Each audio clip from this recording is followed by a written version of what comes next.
Estamos en comunicación con Mariana Piris, y Mariana Piris es secretaria general de AFUTU, integra el secretariado del PIT-CNT, la Secretaría del Interior, ni más ni menos que la Secretaría del Interior, para conocer el Uruguay profundo.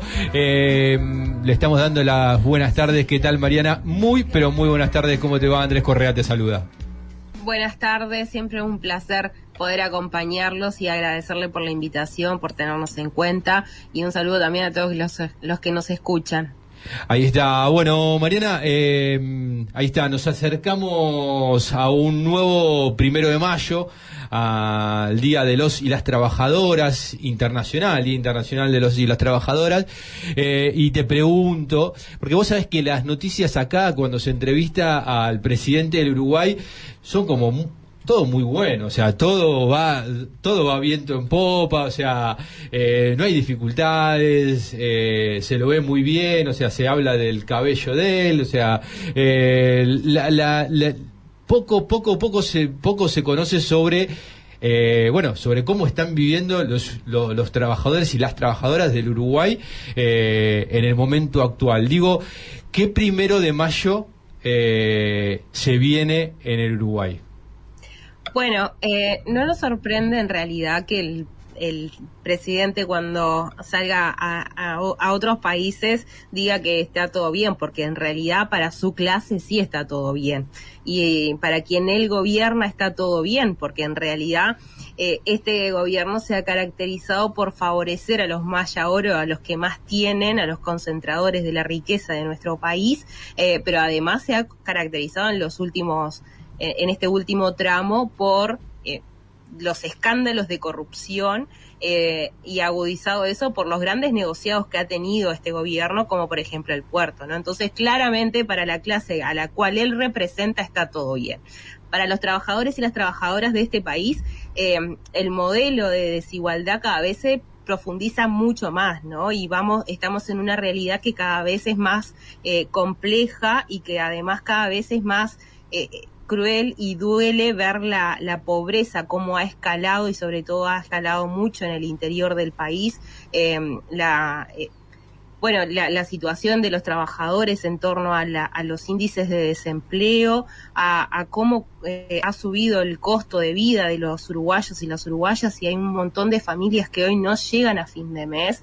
La informalidad realmente ha calado hondo, y sobre todo también tiene una fuerte presencia en el interior. Y bueno, lo que es la frontera con Argentina, y cómo afecta el cambio también en esos departamentos del litoral, genera una situación socioeconómica que es cada vez más cruda, y esa crudeza se profundiza en el interior.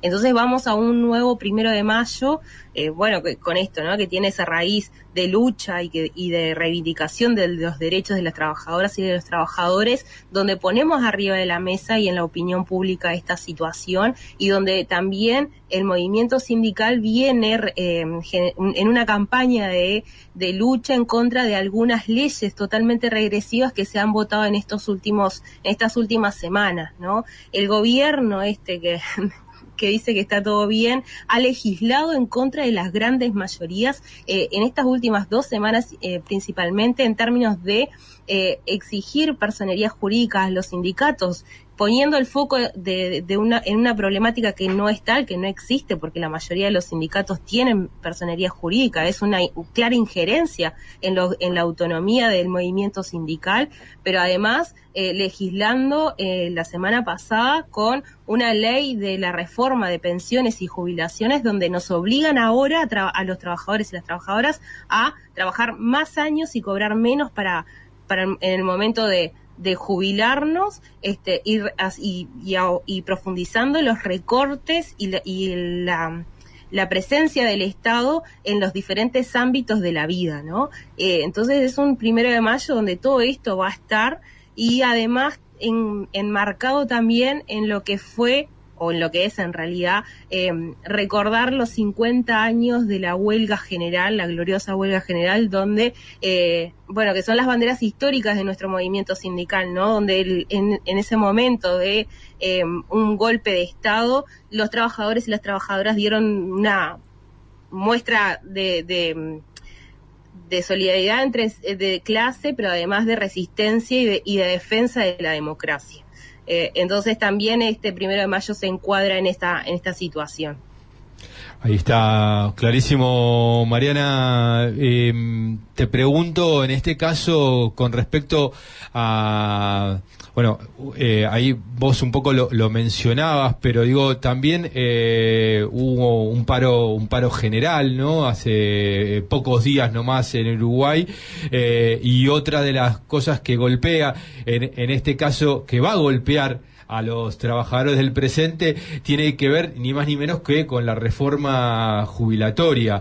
Esto, de alguna manera, porque digo, también sabemos que en Uruguay hay cierto blindaje mediático, digo, se tomó real conciencia de lo que implica negativamente para los y las trabajadores del presente la reforma jubilatoria que acaba de aprobar el Senado en Uruguay. Bueno, nosotros nos hacíamos de una información en un momento de que esto de las nefastas de la situación nefasta que es hacer trabajar más, ¿no? Para ganar menos en la jubilación. Esa información de esas consecuencias negativas solo la tenía como el núcleo duro más militante dentro de lo que son el movimiento sindical y algunas organizaciones políticas y algunas organizaciones sociales. Y en base a eso es que nosotros generamos una campaña de información en donde se recorrió todo el país, todos los centros, realizando asambleas en los centros de trabajo, realizando charlas abiertas, también llamando a debates públicos a los diputados de cada uno de los departamentos, de todos los partidos políticos, a que fueran a explicarle a la ciudadanía en un espacio amplio y participativo por qué estaban votando esta ley y cuáles eran cuáles son los argumentos de que esta ley es tan maravillosa, y en realidad lo que tuvimos fue una ausencia o una no respuesta, o sea, no recibimos ninguna respuesta frente a esas convocatorias. Claramente esto, cuanto más información la población tiene, más se hace consciente de la nefasta de esta nefasta reforma de la seguridad de las pensiones y de las jubilaciones, en realidad, ¿no? Por eso el movimiento sindical, en el marco de la intersocial, en conjunto con otras organizaciones sociales de acá, de carácter nacional, desarrollaron y desplegaron en todo el país, en cada rincón del país, esta campaña de información para que la gente tuviera los elementos para poder dimensionar cuán nefasta es, ¿no? Y esto no se termina acá, porque esto no se termina cuando se votó, que fue el martes pasado, que se votó con un palacio legislativo rodeado del pueblo y de trabajadores y de trabajadoras y de las organizaciones sociales, resistiendo a este duro golpe, ¿no? Y esto no se termina porque claramente vamos a seguir en el marco de esta campaña de información, porque es lógico que vamos a seguir desarrollando algunas acciones en ese sentido para que la gente pueda comprender realmente cuál es la amplitud y cuál es el alcance que tiene lo que se ha votado que se ha votado el otro día en el Parlamento, y que este costo político realmente se genere en cada uno de los territorios, ¿no? Que sepan quiénes fueron los que levantaron la mano para que los trabajadores y las trabajadoras trabajen más años y después cobren menos, y bueno, que sean conscientes de lo que se hizo. Ahí está, clarísimo. Estamos charlando con Mariana Piris, integra el secretariado del PIT-CNT, la Secretaría de Interior. Te consulto, Mariana, que quería saber un poco ahí, vos mencionaste precisamente algunos de los aspectos negativos, y vos mencionaste así como en torno a... de alguna manera recibimos este 1 de mayo en la resistencia, ¿no? Y digo, esto y con respecto al versus el costo político, porque yo pensaba en esto, si uno ve los números que vos mencionabas, de pérdida del poder adquisitivo, de gente que queda sin trabajo, pensaba en los números que conocimos hace poco nomás, que tienen que ver, mencionamos al principio del programa, del año, digamos, de lo que fue, por lo menos para nosotros, desde estos micrófonos, la entrega del puerto de Montevideo, ¿no? Cediendo, además de soberanía, cediendo millones de dólares en favor de una empresa multinacional.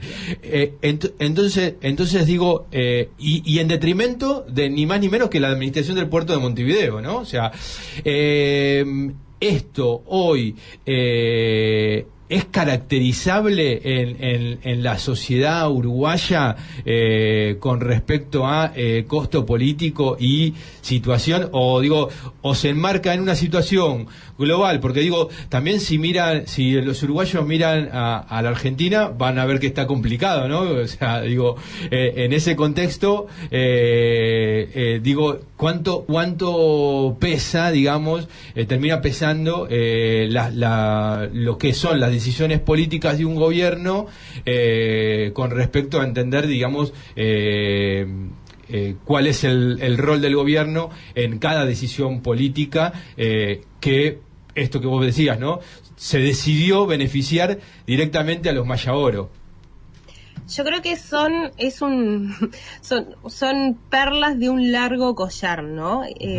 Creo que si nosotros lo analizamos en términos aislados, no cometeríamos un error, porque en realidad ese es un elemento de todo lo que está hoy presente, que caracteriza a este gobierno. No solo los grandes negociados, el puerto fue uno, la jugada con Casa de Galicia, la venta fue otro, donde también hay un fuerte escándalo en torno a eso. El tema de la corrupción y cómo se desató una olla de grillos con respecto a los chats de Astesiano, tener que seguir o vigilar a estudiantes, pinchar los teléfonos de estudiantes de 15 años, o sea, menores, ¿no? Que está por organizarse en un gremio estudiantil. La situación con el seguimiento también de del presidente del PIT-CNT con la Cámara. Todo ese escándalo de corrupción, todas las denuncias que han tenido en torno a un senador del Partido Nacional, que son nefastas. Creo que es todo un paquete de situaciones con respecto a este gobierno que genera malestar en las personas, en la población, que claramente hay un blindaje mediático, como bien vos decías, y el trabajo militante nuestro es justamente romper ese blindaje y poder, en cada lugar en el que estamos, conversar con nuestros compañeros y compañeras en torno a que esto se haga realmente conciencia de lo que es este gobierno, y para quién gobierna y a quiénes beneficia, y eso se siente porque se puede materializar en cosas concretas, se puede materializar en que las personas hoy no pueden comprar lo mismo que hace un par de años, que cada vez el costo de vida es más elevado y que no puede llegar a fin de mes, que con lo que antes se sostenía o que lo que le rendía el sueldo antes, hoy no llega ni a mitad de mes, porque el precio de los alimentos es realmente elevado. Se puede materializar en todo las subas que han tenido las tarifas públicas. Creo que hay cuestiones concretas, materiales, en las que se puede evidenciar la orientación de este gobierno, ¿no? El hambre y la pobreza han crecido en nuestro país, y eso realmente es doloroso, porque además la pobreza y el hambre son mayores en algunos lugares del país, del interior del país, pero sobre todo en niños, niñas y adolescentes, ¿no? Entonces eso también es muy preocupante. Claramente se está hipotecando el futuro de nuestro país, pero además hay una situación generalizada de malestar que creo que es parte de hacer conciencia de la situación y de las decisiones que toma este gobierno. Ahí está, te iba a preguntar en parte de las decisiones que toma el gobierno, te iba a preguntar por cómo estaba, cómo venía el tema de alguna manera, el marco persecutorio que estableció el gobierno. Vos algunas cosas mencionaste ahora en la enumeración que realizaste, pero digo, no sé, me recuerdo a los maestros de San José suspendidos, la comisión que el Parlamento mandó a investigar a delegados del FENAPES, recuerdo ahora, bueno, de quien integra a FUTU, a Mabel Mayo, tras justamente haber de alguna manera charlado, bueno, acercado hacia el propio presidente de la República, le llega un pedido de informe, ni más ni menos que del Parlamento. Digo, en ese marco, y me estoy quedando corto, ¿no? Pero digo, de alguna manera esto sigue en el interior. En el interior es peor, porque digo, se pueden no conocerse un montón de situaciones. ¿Cómo viene esto? Porque de alguna manera esto también atenta y crea un sentido común, me imagino yo, por parte del gobierno, de, bueno, esto, ¿no? Los representantes gremiales son vagos, no quieren trabajar, fomentan, ¿no? O sea, digo, de alguna manera tienden a desestimar las organizaciones del pueblo. Y digo, ¿cómo está funcionando esto en la actualidad? Y cada vez se profundiza más esta situación.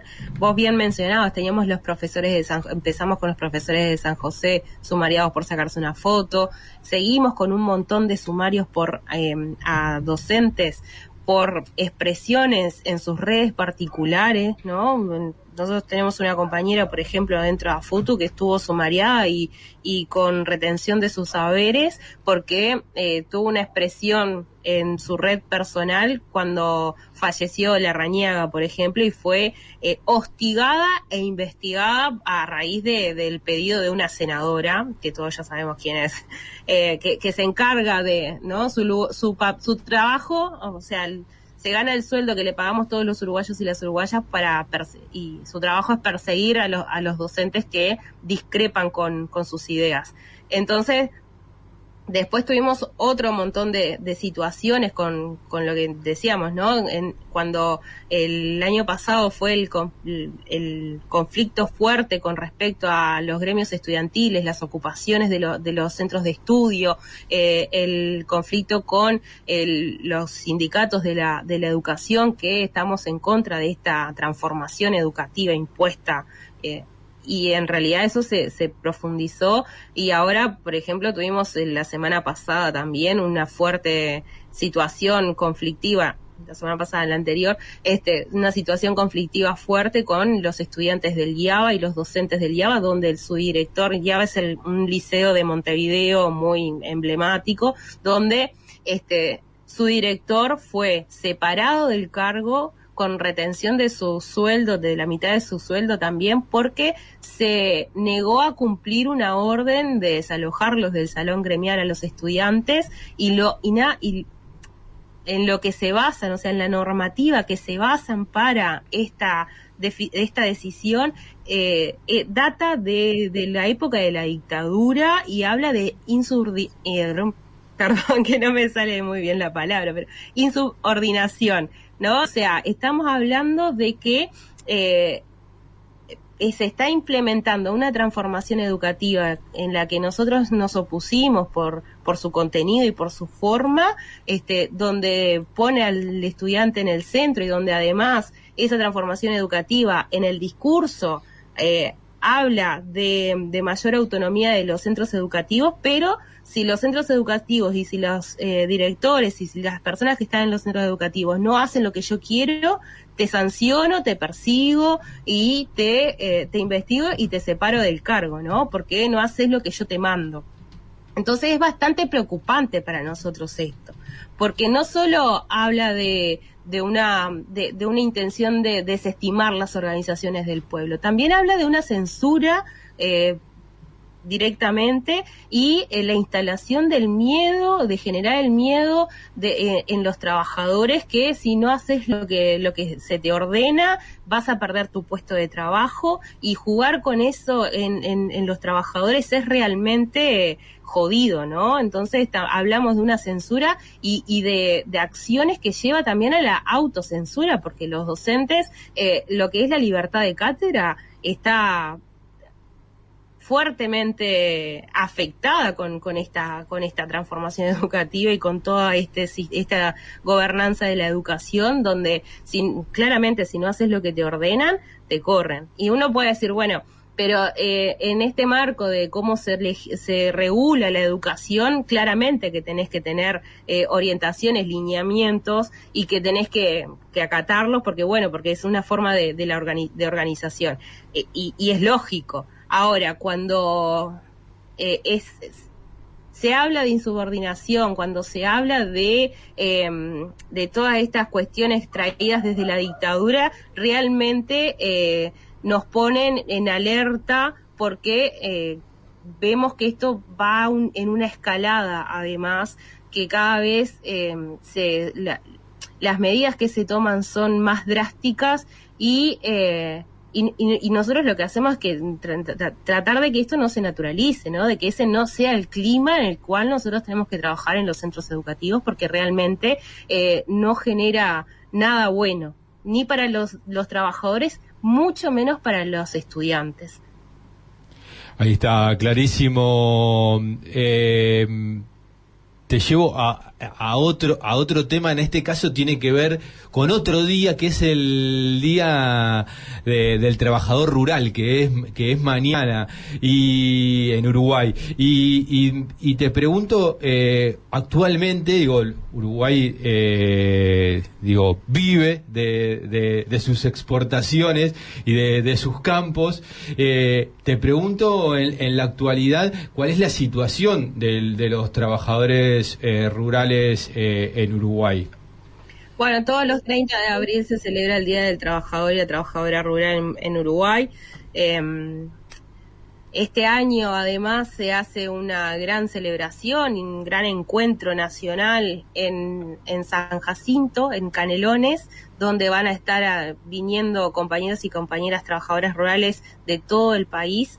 Y en eso estamos trabajando desde hace un par de semanas para organizarlo y para garantizar de que salga todo bien. Y el 30 de abril, nosotros tenemos una característica de nuestro país, ¿no? De que somos, tiene una fuerte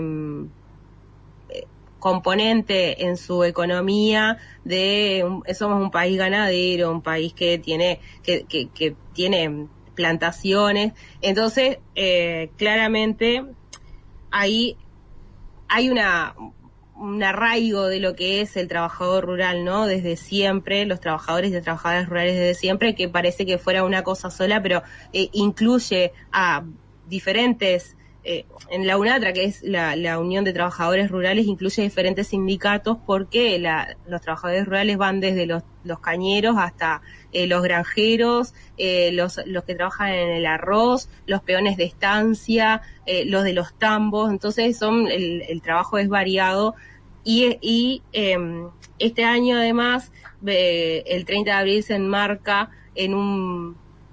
levantando las banderas históricas, ¿no?, que ha tenido los trabajadores rurales, como el acceso a la tierra, como la dignificación de su trabajo, las 8 horas, que aunque parezca mentira, se legisló hace muy pocos años las 8 horas para los trabajadores rurales, y en ese marco de las banderas, reivindicando sus banderas históricas, pero también poniendo arriba de la mesa situaciones que están pasando ahora, ¿no? En un sector donde ha crecido sustancialmente las exportaciones y ha recaudado como récord, tiene recaudaciones récord de los últimos años, esas recaudaciones no se ven reflejadas en el salario de los trabajadores rurales, y van ahora a una ronda de consejos de salarios a ir a pelearse con los patrones para que no solo tengan un aumento salarial, sino que puedan tener condiciones dignas de trabajo y de vida, ¿no? Porque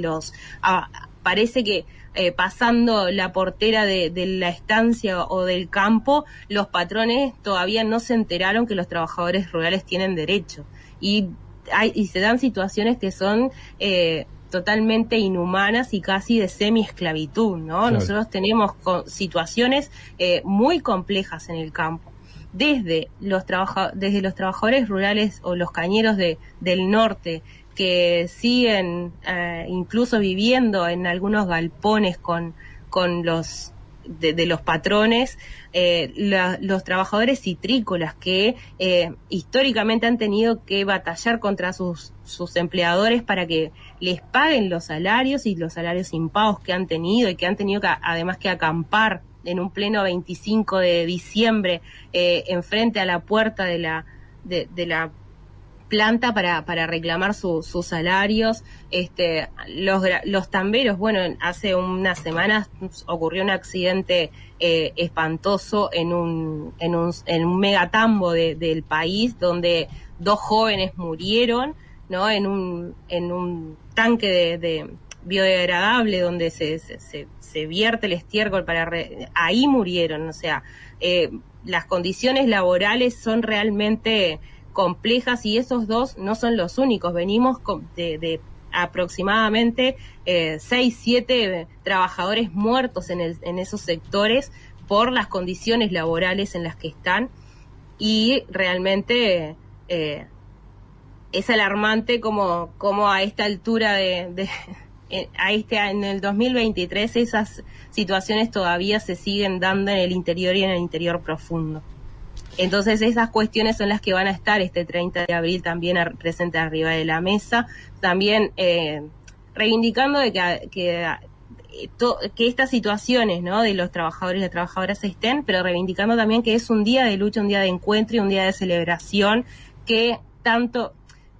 Y esto porque generar organización sindical en el interior y en el interior profundo es realmente complejo, y con en estos sectores de trabajo doblemente complejo, porque en realidad si te sindicalizas te corren o te pegan con el rebenque, y realmente por eso también esto de que sea un día de celebración y de encuentro.